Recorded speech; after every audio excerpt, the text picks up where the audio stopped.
The top 14, the best domestic competition at the moment, folks. Well, seems like Sean Fitzpatrick thinks so.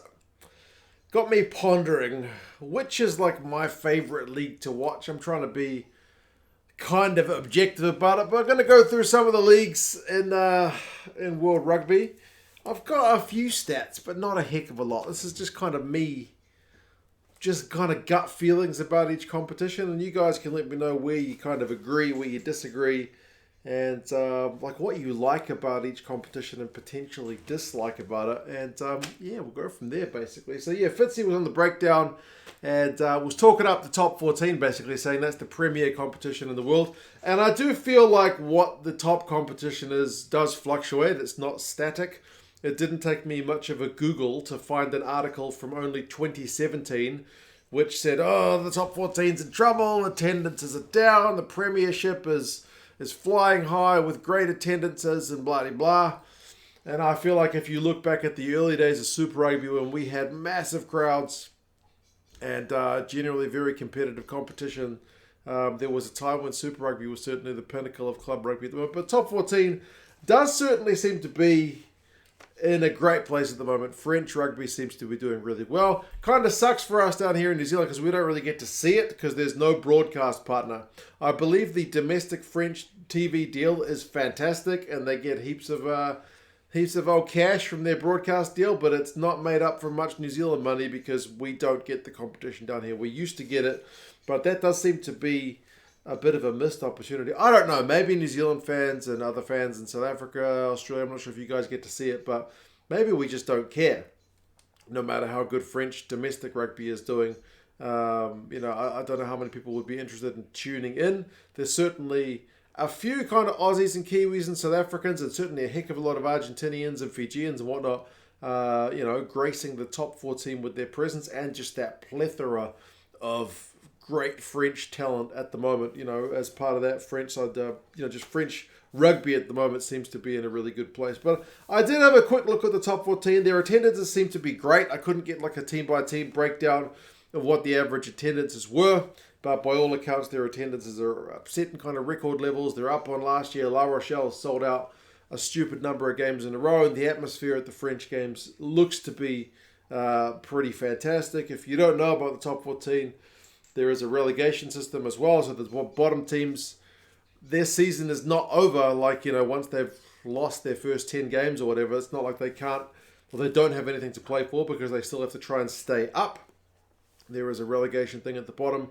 I looked at the top team's record. It was Toulouse this year. They went 17 wins, 8 losses and a draw, which is not like an all-conquering record. I know these European competitions are often affected by kind of international rugby and the Champions Cup commitments as well, which means sometimes teams which get fielded are a little bit different from what you might ordinarily see, whereas here in Super Rugby, we pretty much generally, because the competition's relatively short and there's no other commitments, it's generally your strongest team week in, week out with a little bit of rotation. But yeah, 17-8-1. The second team was La Rochelle with 17-9-0, so 17 wins, 9 losses. So not kind of all conquering from the top teams. And the bottom team was 7 wins, 19 losses. So it's a long season, a lot of games, but the top teams are not ultimately dominant and the bottom team is not absolutely hopeless. So that, I guess, speaks well. The bottom team's average was Brive with an average defeat margin of 11 points. So that's not getting absolutely walloped every week, but still pretty comfortably the bottom team. And had a look at the last 10 years, and it looks like they've had 7 different champions in the last 10 years. Toulouse have won it kind of recently, though. They've won it like 3 times in the last 5. So they're kind of one of the more dominant sides. But a bunch of other teams, including Montpellier and Castres and Clermont and Racing and whatnot, have all won it in the last 10 years. So it doesn't get stale if it's generally pretty competitive. Also, the French sides have been doing really well in Europe and the Champions Cup as well. So, as I said, top 14, I agree with Fitzy, seems to be in a great place. I haven't seen any of it, which kind of sucks.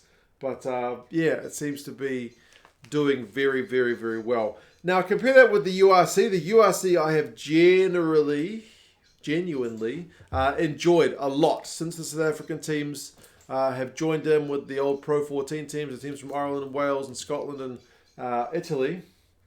I've generally enjoyed it pretty well. I do feel like it's taken a little while for South African fans to engage with their European brethren and vice versa. I don't know if there was kind of universal like acceptance that this was a great move from either side, but I do think it's kind of settled in pretty nicely. I think the Irish fans and Welsh fans and whatnot have kind of got an idea what the South African teams are about now, and I think generally they think that the competition is better for having them in. Obviously, the time zone things works a lot better than what the South African teams had when they were in Super Rugby, although the seasonal differences is not ideal, and the travel is still a factor. You've still got to get on a plane and fly, a pretty decent flight from South Africa to Europe, or kind of vice versa. Now, the URC, I feel like, is one of those ones where if you look at the top clubs, it seems just as good as like the top 14's top teams, in terms of attendances and whatnot, like Leinster and Munster and Ulster. They all get great attendances. The South African teams get all, apart from the Lions, they all kind of get 10,000 plus. But the problem with those guys is they play in such massive stadiums, it looks like nobody's there. But they're all among the most kind of well-attended teams. But there's a lot of teams in that kind of middle area. They get less than 10,000. They get more than 5,000. Most, like the Welsh teams are all in that boat. The Scottish teams are in that boat. The Italian teams really get bugger all people. They get like 2,000 or 3,000 people to each game. And it's kind of hard to blame the Zebre fans when their team literally went none from 18 across the entire season and had an average deficit of like 22 points. So they were generally getting walloped pretty much all year round. Leinster went 16-1-1.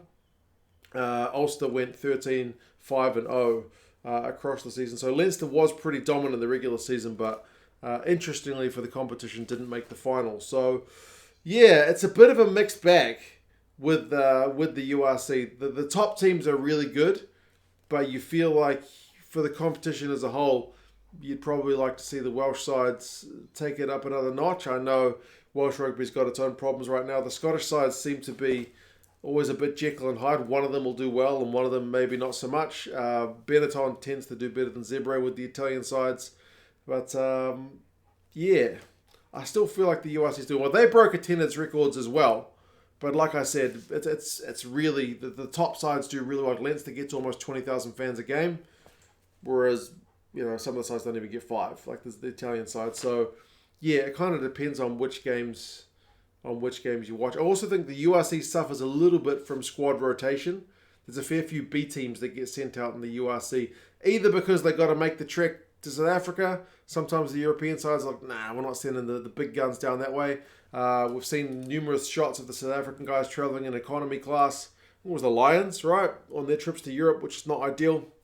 Seeing those big behemoths in small seats. I'm a 6'4" dude, so I feel it bad enough. But these guys are professional rugby players, so even worse. On kind of long haul flights. But yeah, I still feel like it's. If I was to pick where the URC is tracking, I feel like it's tracking in the right direction, just generally. And some of the games are free to air, which is great for some of the territories. Not in South Africa. But like the Irish games, some of their games are on free-to-air. Some of the Welsh teams are on free-to-air, which I do think helps with a bit of fan engagement as well. Super Rugby, that's the one in my backyard. It's cops a lot of flack. And I think mainly because of the attendances. Now, Super Rugby is one where you can't just get the attendances because they don't announce them for every game. They're a bit less than transparent, let's put it that way, with the old attendance numbers. I would estimate from the attendances that we do get announced, like the Force would be one of the lower ones who get kind of 6,000 to 8,000 fans a game. The Brumbies are like 7 to 10. I would say most of the Aussie teams float around just under 10, and the bigger attendances are just over 10,000 fans a game.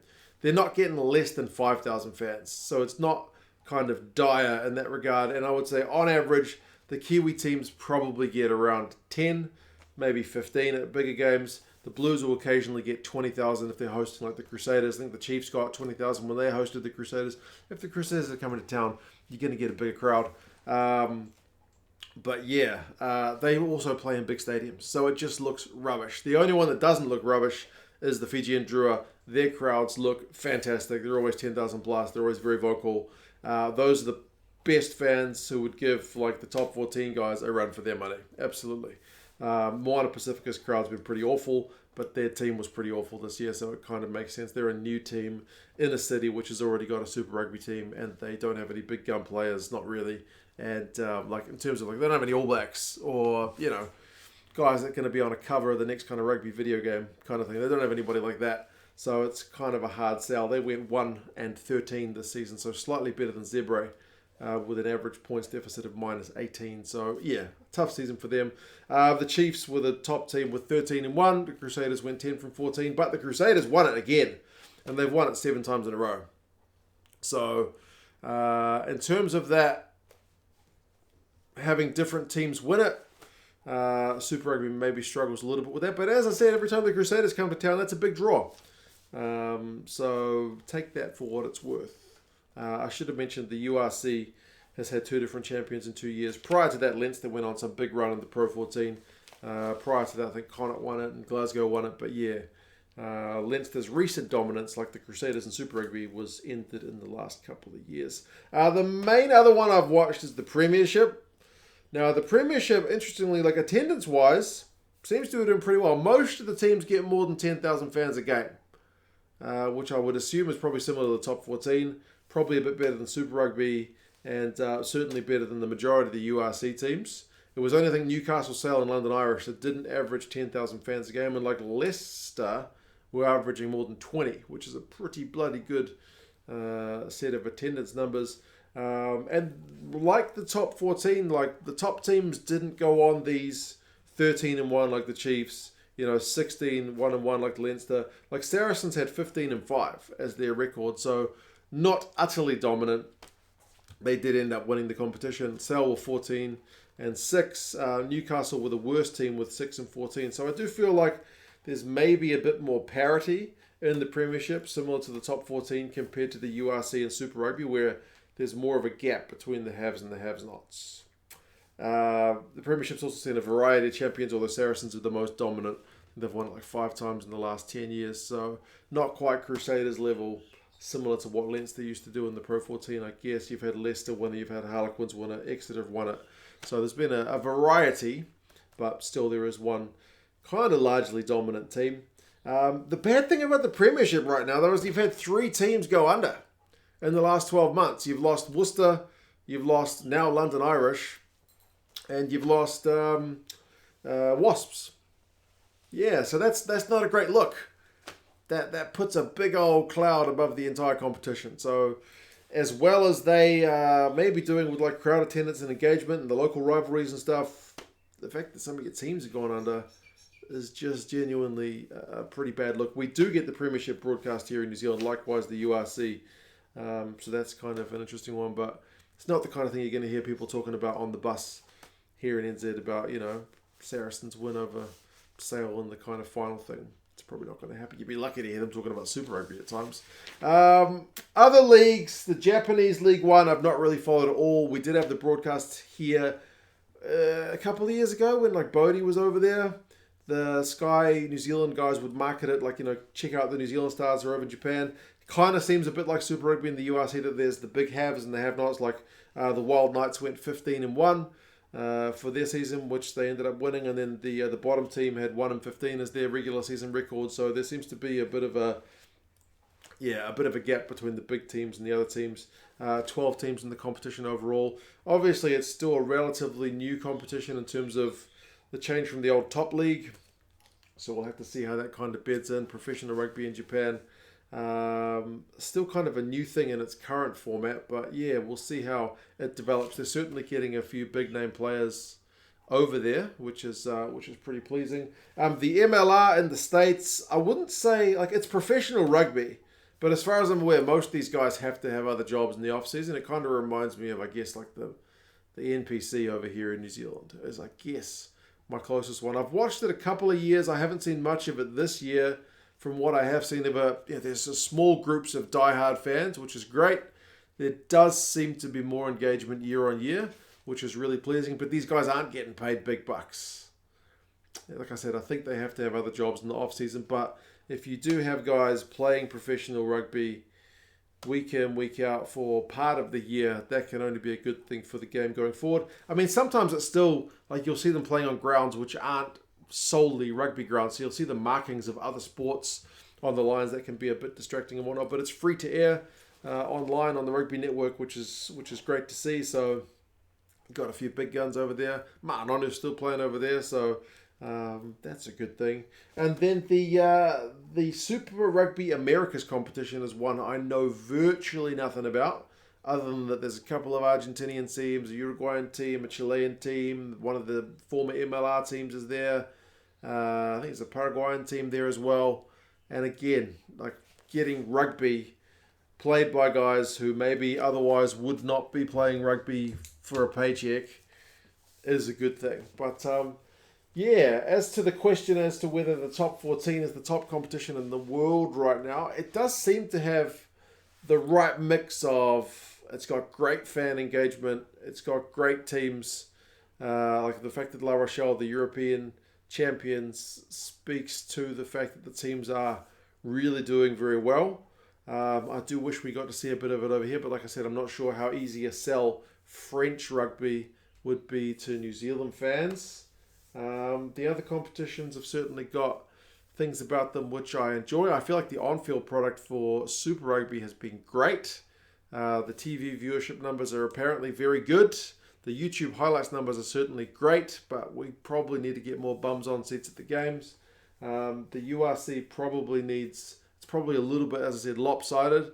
It could use a bit more balancing. I mean, Super Rugby is the same in terms of like the top teams like the Blues, the Chiefs. I said Blues first, but Crusaders, the Chiefs, the Blues, the Hurricanes. You know, they pretty well dominated the competition. We could use a little bit more, and the Brumbies. We could use a little bit more balance in that area. And the Premiership, you guys just need teams stop going under financially. They need to get their houses in order. But anyway, that's me just rambling on for 17 minutes about different rugby competitions around the world. You guys let us know your thoughts. If you want to check something else out, which is not a guy rambling about rugby, check out 2 Cents on Tour, where I was walking around China, talking to people, other people, not just a whiteboard, Chinese people in some circumstances, and asking them questions about things that was going on. And yeah, it might be something a bit different for you. So I'll put a card up there. 2 Cents on Tour. Something a bit different. 2 cents without a whiteboard. You guys let us know your thoughts, and I'll talk to you guys again soon. See you later.